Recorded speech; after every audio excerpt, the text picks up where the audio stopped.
Well, here we are in Lent, and a different journey, although still in Matthew, and we find Jesus being tempted, one of those great evocative passages. Welcome, Bishop Steve, from across the harbour from me.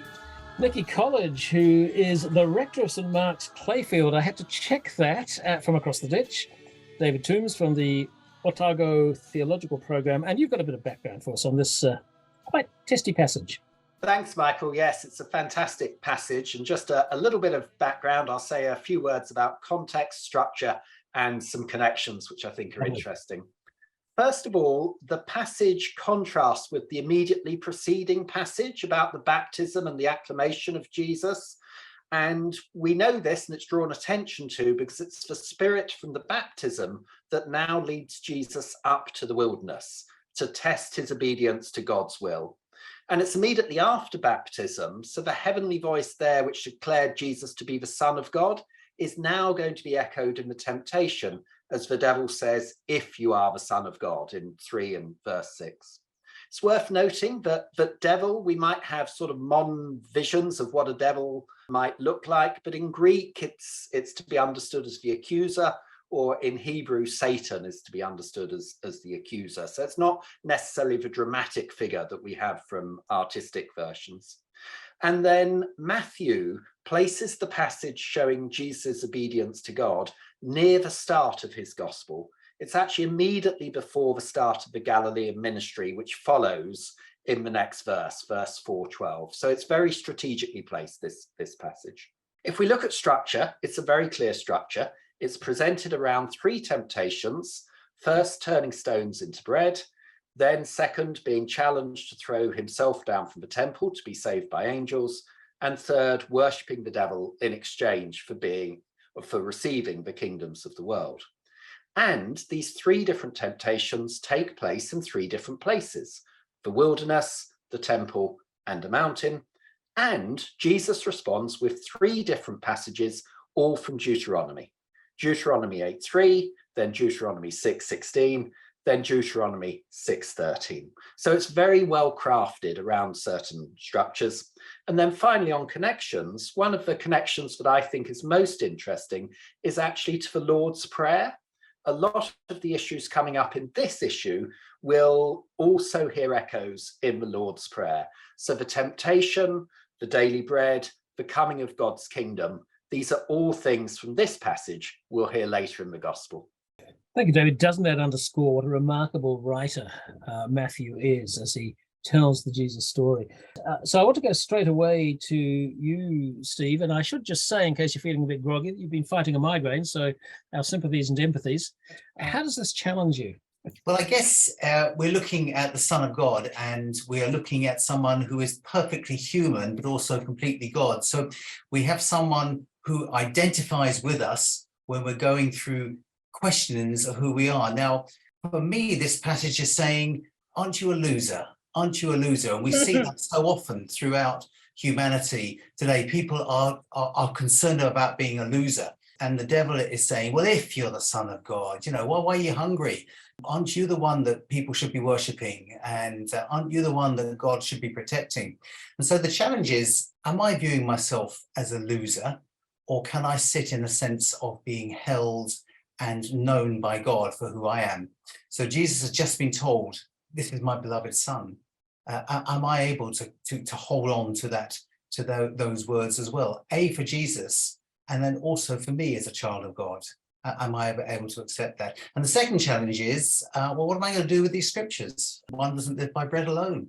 And so what is that saying to me when I am, looking at the devastation that's going on in the North Island of New Zealand at the moment, people who are running out of food, and when I'm looking at Ukraine, where they are still undergoing great deals of fighting, where is the connection between the Word of God and the provision which God's calling us to do? There's 2 challenges for me. Thank you indeed. Nicki, where does this take you in terms of challenge? I have a number of challenges in reading this, and often I can remember my childish thoughts when I was a child hearing gospel narratives. And it's really hard for me to sometimes let go of some of those childish ideas. But one of the main things that really stuck with me is it really bothered me that Jesus was being sent out, a bit like an initiation process. Can you pass the test? And that in itself, I remember as a child, and I have brought that into my adult life, and I'm aware of it, that I feel very sorry for Jesus. It's a challenge for me that the Son of God is sent by the same Spirit who was just there at his baptism. It's a challenge that Jesus is plopped into the wilderness. Essentially, he now has time to kill. What did he do with his time? What's he up to? He's praying, he's reflecting, but what else? I think as an adult, I'm much more asking, why on earth do we need to have Jesus have that defining moment? But the challenge to us through Jesus' temptations is, how would I have responded to that same question? I know I don't like being hungry. I would have turned that stone into bread, I'm sure. What would my response have been? So it's a bit of a flip side of not what would Jesus do, what would I have done? And I think that's a real challenge. Is it okay for me to not be in this challenging wilderness time myself right now? Is it okay that I stay where I am because it's safe? And challenging myself, am I going to be a better, more faithful Christian if I do the right thing next time I'm faced with a temptation? It's a real mix of challenges. It really is. And interesting, you picked up the same as Bishop Steve, something about almost survivor guilt, because we're in a comfortable place. Other people in Aotearoa, New Zealand, are in a really tough place at the moment, and around the world, of course. So, David, you picked up some things before Nicki, which I think probably link into some of what Nicki was saying. Can we hear your personal sense of challenge? My sense particularly of challenge are around not being distracted by the mechanics, so we lose track of the message. Because I think it's very easy in a Western context to be reading this and we're asking, well, how exactly would that have happened? You know, how exactly would the devil have got Jesus up into the wilderness and then up into the temple and then up onto a mountain? How exactly does that work? And to be thinking about the sort of mechanics of that process. But I think Matthew's focus is much more on the message. And one of the messages that I think he's saying is the temptations here at the outset of the ministry are going to be very similar to the temptations at the culmination of the ministry. So right at the end, when Jesus is facing the fear of arrest and temptation perhaps to enact a dramatic act of power that could resist this, and he talks about the possibility of this, that I could have angels come down and save me. I think he says a legion of angels, so a huge number of angels. They could do this, but we're not going to do that. Just as here he's saying, no, we're not going to do that. We're not going to give in to the temptation. Also, when he's on the cross and he's being insulted by people and they're saying, well, you know, prove yourself to be the Son of God, to get yourself down from the cross. Again, a very strong echo, I think, to some of the temptations here. So for me, the challenge is not to be too distracted by what I think, in all honesty, are puzzling mechanics of exactly how this happened, but the underlying message that Matthew is expressing through this passage. Let's hear some good news in the midst of it all.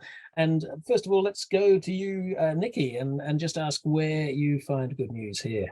I think the good news comes from the realization that, you know, we have our own wildernesses as well, those desolate, dark times. And just as Jesus didn't choose his own wilderness, we recognize we also do not choose to be in pain or to be hurting or whatever. I think that as we reflect on our own wildernesses, which could come in a failing relationship or struggles financially, waiting in a hospital room, those dark moments, that the good news is the realization that from the wilderness there can be hope. A real hope is that even in the most desolate and barren points of our lives, that we can be redeemed and our path is made clearer. You know, I often reflect that, you know, deserts can be quite dangerous places, but they can also be holy. And I also find good news in that the angels were there to come and wait on him. That's my good news. Thanks, Nicki. I really want to emphasize again that we're aware of people in Aotearoa, New Zealand and other places really suffering at the moment, and yet there are the hints of the angels, and I'd like to stress that. Let's go to you, David, and talk about where you find good news here. I do think it's good news, but it's slightly disruptive good news, that the hope is to be found in Jesus resisting the acts of spectacular power. It's very easy, it's very tempting to pick up on that conversation, to want the spectacular acts of power that save everybody. And that's entirely understandable. But what's coming through here is it's actually not adopting that way, which is the good news, that the way forward is to be found in obedience to God's will, wherever that may take you, rather than taking the option of an act of power. Even though the passage is saying Jesus could do that, it's a positive choice that he doesn't do that. It's a different type of good news that's being offered. So he really enters into our vulnerability here in a very deep way. Steve? I say for the good news here that Jesus is not only entered into our vulnerability, but is inviting us into his abundance. Because for me, the good news is Jesus didn't say, yes, I'm going to be fed, but actually, let me feed you. He's not saying, I'm going to be protected from the cross or from anything, but I'm going to go that way for you. And that actually, and I invite you to come into worship. And so I think that the good news is that we are being called into something which God is providing for us. And I hear from you and from David, in a sense, a challenge actually to hear the whole Gospel of Matthew reflected in this passage. So we'll go to this question of application in the midst of all that we're in around the world. And Nicki, first of all, where do you find a bit of an application? Well, as I said before, we end up in moments of wilderness, moments we cannot avoid. And the so what for this is to hopefully find that sense of courage that during those times we may learn something about ourselves, as Jesus in his wilderness was able to really confirm, this is me. I know who I am. This is my vocation. So may we also find something that leads us forward when we are coming through and out of our own dark times. And may we learn something of ourselves. But also may we recognize those angels that come our way and see them for who they are and the surprising places from which they come. And the so what really is that Jesus knew who he was in that time. And that narrative helps us to know who Jesus is his strength against the temptations was made possible because of his complete knowledge of himself as the Son of God. Can we be so convincing in our understanding of ourselves? Maybe we do need a little bit of wilderness in our lives and a little bit of wildness, if you like. Wonderful. Steve, let's have an application. So what? Yeah, I think it comes from the three answers that Jesus gave. How much am I looking at my own care and protection and provision, and how much am I looking to share that and be with others? How much am I looking for my own personal protection, and how much is God challenging me to move into somewhere else?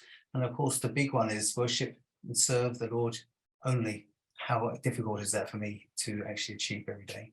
And it is difficult. Thanks for that. That's very honest for us all. And David, a final word. I actually think angels are hugely neglected. I think there's so much more that could be said about angels. And perhaps I was remiss that the very final verse of this passage, the angels do come and they do look after Jesus and they do provide for him. And I think that's a really significant verse in terms of Jesus has not self-centered himself. He's pushed back against that, but angels do come for him. And that's a tremendous message of comfort as well. I think we can be distracted by the mechanics and lose the message, but the message there of support for us as we go through life, as we face difficulties and temptations, that we can expect angels to be with us and supporting us as we do that. Indeed. And thank you very much. And we do forget that dimension over and again. And many of us have experienced the unexpected touch of God's angels, however we define that. It's a tricky passage. I want to thank you, Steve. I want to thank you, Nicki. I want to thank you, David, because I think you've broken it open in a wonderfully edifying way. Thanks for being with me.